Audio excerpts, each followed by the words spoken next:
10 years ago, when I got in front of an audience and talked about the application, nobody wanted to step outside that philosophical, theoretical, intellectual realm, right? Because doing something means you're going to have to change something about yourself. Painful. Yeah, you're going to get uncomfortable, right? And I think we're in an age of information, and in an age of information, ignorance is a choice. And because of technology, we have access to so much content, and information creates awareness. And awareness is consciousness, and you can't have consciousness without energy. They work together. So there's an energetic change, I think, that's taking place in the world right now, where people are so informed that old models, old paradigms are beginning to break down, whether it's the medical model, the religious model, the education model, journalism, the economy, politics. It's all beginning to come to the surface because something else has to come out. And I think that one of the things that people are realizing is that you don't have to be a Buddhist monk to do this, or a nun with 40 years of devotion. You just got to understand the formula. And just like any skill or anything you learn, you got to go from thinking to doing to being. You got to take knowledge, you create the experience, and if you keep doing it over and over again, you start getting a skill, or you start getting wise about how to do it. And you know that you know how to do it. Well, in the last 10 years, we have assembled a scientific team, and let's see if you can really make significant brain changes. I don't want those changes to just be in your mind. I want them to be in your brain. I want to be able to see before and after pictures to say that person has a significant change after a traumatic brain injury, or anxiety, or depression, or a cyclic mood disorder, or a stroke. We want to see that there's been significant change. At the same time, let's measure your brain in real time, and let's look to see what that transformation process looks like. And in the discovery, Lewis, of that process, we gained so much knowledge about what that transformational process looks like. In other words, I can tell you without a doubt that if you're analyzing your life right now within some disturbing emotion, that 100% of the time you're going to make your brain worse. You think about your life. If you're stuck in an emotion, like you're frustrated, you're angry, you're fearful, resentful, and you're thinking within that emotional state. In other words, you can't think greater than how you feel. That means then you were thinking in the past, because those emotions are a residue of the past. So we see people in the process of change that are analyzing in duality or polarity. That kind of drives the brain into higher states of arousal and further away from true change. So we've done thousands and thousands and thousands of brain scans, and we now know that there's a formula to create greater brain coherence, greater brain efficiency, to make your brain work better. And when your brain works better, you work better. At the same time, it requires a clear intention and an elevated emotion to begin to change your energy and to change your life. And nobody changes until they change their energy, right? So then, how do you get a person out of resentment, frustration, into joy and freedom? Why would they feel grateful or joyful or free if the experience hasn't happened? So most people are spending the majority of their life waiting for something out there to take away their emptiness or pain or the resentment in here. Well, if they're waiting their whole life in separation or lack, then and we create reality, then the lack is driving certain thoughts, which is creating more separation and more lack. So teaching people then to begin to condition their body emotionally before the evidence takes place in their life is breaking a significant habit, right? So instead of living by cause and effect, now we're beginning to cause and effect. So the moment you start feeling whole and grateful, we now know your healing will begin at that moment. Yes. The moment you start feeling worthy and abundant, your wealth is coming. You're generating a certain amount of energy, a certain amount of wealth. Let's stop telling the story of your past and let's start telling the story of your future. And people who aren't defined by a vision of the future, for the most part, are left with memories of the past. Your brain is a record of the past. It's an artifact of everything you've learned and experienced at this moment. So most people wake up in the morning and they start thinking about their problems. Yeah. And those problems are memories that are tattooed in the brain that are associated to certain people and things at certain times and places. So the moment the person wakes up, clean slate, they start thinking about the problems they're thinking in the past. If you believe your thoughts have something to do with your destiny, well, There's a possibility that your past is going to be your future. Every one of those problems has an emotion associated with it. So then the moment you start recalling the problem, you start feeling unhappy. Now your body's in the past, because thoughts are the language of the brain and feelings are the language of the body, and how you think and how you feel creates a state of being. So people reaffirm their identity based on the past, right? And it turns out that the redundancy of doing that, conditioning only requires an image and an emotion. And most people are unconsciously conditioning their body into the familiar past, into the known. So now if you're in the familiar past and in the known, you're going to crave the predictable future, right? That's the known as well. And there's only one place where the unknown exists, and that's the eternal present moment. That's the sweet spot of the generous present moment. So you gotta labor to get that person beyond the emotions that keep them tacked or anchored to the past. And yes, it takes an effort to do that, but if you keep working with the formula, you'll reach that elegant moment where there's a liberation of energy. And now your body, as the unconscious mind, the objective mind, is not believing it's living in the same past experience 24 hours a day, because you're liberating the body from that emotional state.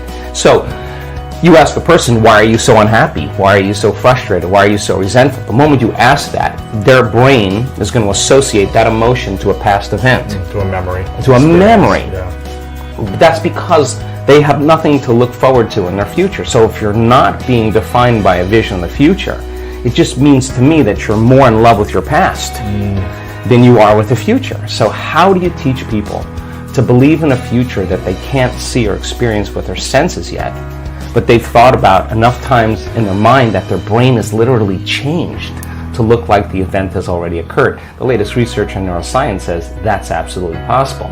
We know that. And how do you teach a person to select a new possibility in their future and begin to emotionally embrace that future before it's made manifest to such a degree that their body, as their unconscious mind, is believing it's living in that future reality in the present moment, and they're signaling new genes and new ways ahead of the environment.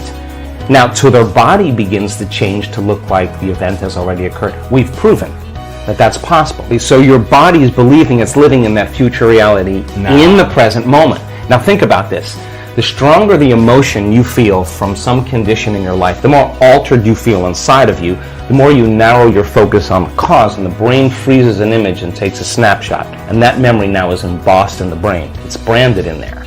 So then people think neurologically within the circuits of those past experiences, and they feel chemically within the boundaries of those emotions. And the stronger the betrayal, the stronger the trauma, the more the body's living in the past, right? So how do you reverse that? So now, if you truly got passionate about a future, we've all done this.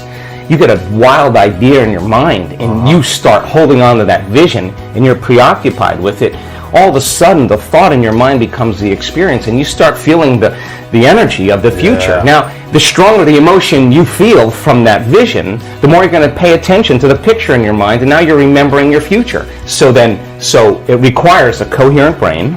And we now know that there's a formula for that, and we've got beautiful research to show that people can do it. They just have to practice. And it requires a coherent heart, because resentment, frustration, impatience creates a very incoherent heart. And when that heart becomes incoherent, you stop trusting yourself. There's no energy there. You stop trusting in your future. So then, if there's physical evidence in your brain and body, physical evidence to look like the event has already occurred, it's quite possible you'll be thinking neurologically within the circuits of your future, and you'll begin to feel chemically within the boundaries of that emotion of your future. And how you think and how you feel is your state of being. And now your state of being is living in the future instead of the past. Now, the moment you disconnect from the emotion of your future because of traffic or some coworker or your ex or whatever people come up with, now you're back to the energy of your past. And now you're going to start looking for it, analyzing, why hasn't it happened? Well, if you're feeling the emotion of your future, why would you look for it? Because you would feel like it already happened, and that is the place where the magic happens. So then you can't just do this, get up, and then return back to your old state of being.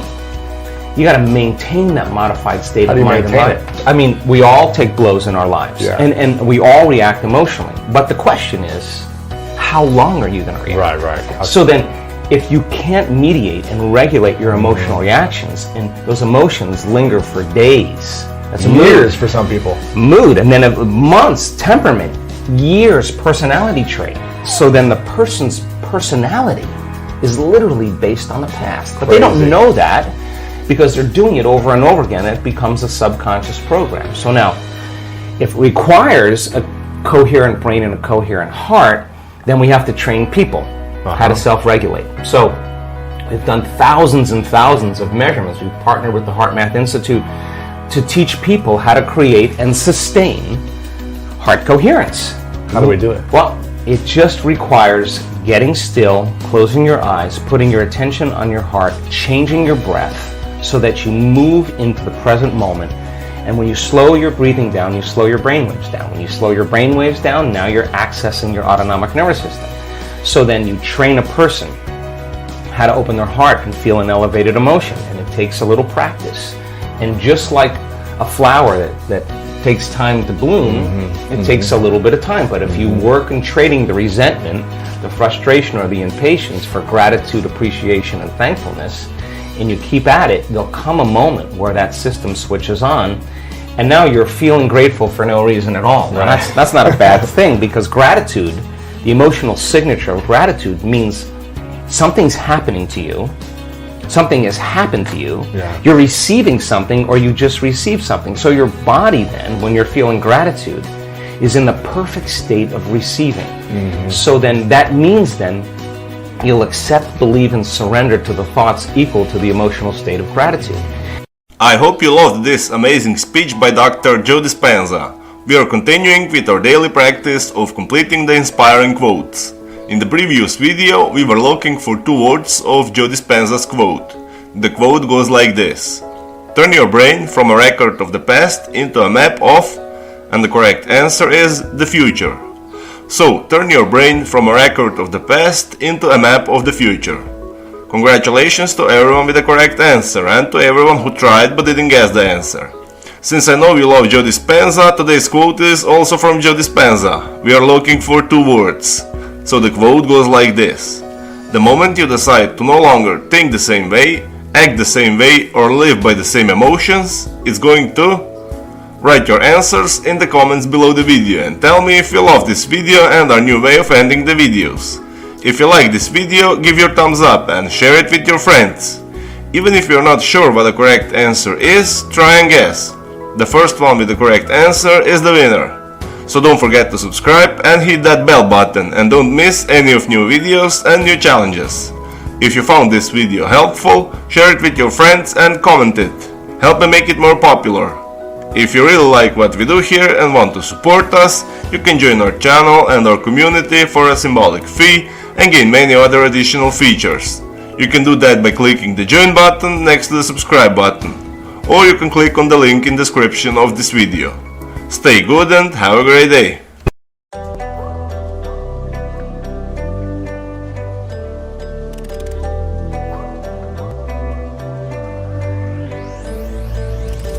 I walk around the streets, everybody smiling.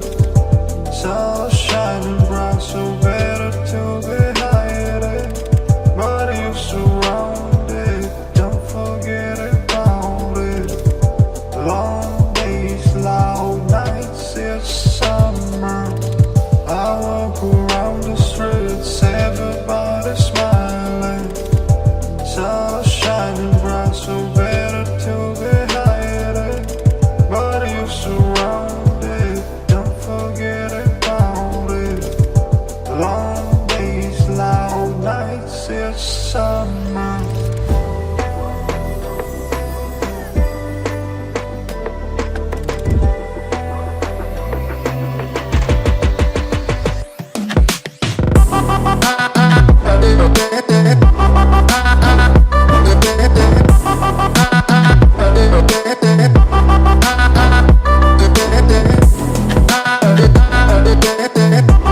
Quên đi bao câu hứa mình còn cho nhau, quên đi bao nỗi đau mình dành. Ngày xưa em đã vội quên đi những lời hứa ngày nào, vì dòng nước mắt em đã vội rơi không thể bay. rồi. Anh như say đủ mắt môi, anh như chỉ còn muốn em bên cạnh như ở phố xa rồi. Anh chỉ muốn em cạnh đấy thôi, không muốn em ở bên đời, chỉ muốn em anh bên người. Người đã gỡ bước đi xa trong cơn mưa chiều vội vã, người đã bước quên anh khi cơn mưa qua gần vội vã. Em đã quên rồi mà anh sống đây không má bé, chẳng còn lại gì những người em bao nước mắt rơi. Em khiến con tim như trôi bay trong chiều thu đầy nắng, em khiến con tim như tan mưa trong chiều thu mát màng. Vì còn nhiều lắm những gỡ vàng, nhiều lắm những nỗi vội vàng, nhiều lắm những cơn mưa em mưa ta bây giờ vẫn vang. Không mơ không bay đứng sang nhờ bay em còn thơ đôi hồng bay anh còn người ta xưa ta chúng còn giữ nhau chẳng để. Cause I don't give a fuck what you say. Yeah, I'ma do shit my way. So you can go kick rocks, I'ma stack bricks up, build what I want to make. Yo, I got a lot of shit to say, so I'ma do this every day. I'll be writing things until I'm fucking buried in my grave. 6 feet deep under, but my body won't decay. Cause my messages are timeless, so they'll put them on display. Oh yeah, I rap with a certainty, I have a sense of urgency. A message for eternity, for everyone internally. I had some people burning me, but now they fucking learn to see I ain't the one to fuck with, now they looking nervously. And I don't really care what you think of me respectfully. You can kick rocks if you think you're fucking better, see I will outwork you, turn you to an enemy. Hurt you so bad that you're gonna need some therapy. I got the motherfucking recipe, I've been cooking up hits, I'ma leave a legacy. You'll be looking small when you're standing right next to me. I'm 5'10", bitch, but I'm 10 feet. Cause I don't give a fuck what you say. Yeah, I'ma do shit my way. So you can go kick rocks, I'ma stack bricks up, build what I want to make. Cause I don't give a fuck what you say.